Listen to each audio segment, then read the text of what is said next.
জানেন তো ইউকেতে যদি আপনি যেখানে সেখানে ময়লা ফেলেন তাহলে কিন্তু মহাবিপদ। ইউকেতে পাবলিক প্লেসে নোংরা করা বা ময়লা ফেলা আইনত অপরাধ। রাস্তা, পার্ক, বাসস্টপ কোথাও ময়লা ফেললে আপনাকে দিতে হতে পারে ফাইন। সাধারণত এই ফাইন হয় প্রায় ৮০ থেকে ৪০০ পাউন্ড বা তারও বেশি, যা ইন্ডিয়ান টাকাতে ১০,০০০ থেকে ৫০,০০০ টাকার মতো। আর যদি কেস কোর্ট পর্যন্ত যায় তবে সেটা ২৫০০ পাউন্ড ফাইন হতে পারে, মানে ইন্ডিয়ান টাকায় যেটা ৩ লাখ টাকার কাছাকাছি। আপনি যদি সিসিটিভি ক্যামেরাতে ধরা পড়েন তাহলে সরাসরি নোটিশ চলে আসতে পারে আপনার ঠিকানায়। এখানে ক্লিনলিনেস নিয়ে মানুষ খুব সচেতন। সবাই নিজের ময়লা নিজের বিনাতেই ফেলে। পাবলিক প্লেস ক্লিন রাখা একটা সোশ্যাল হ্যাবিট।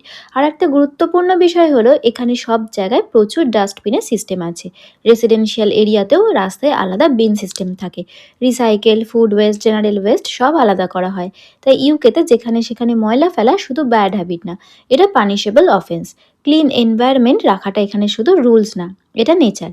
আপনার কি মনে হয় এমন স্ট্রিক্ট রুল এভরিওয়্যার থাকা উচিত? আমাকে জানাবেন। তো দেখা হবে নেক্সট ব্লগে। বাই।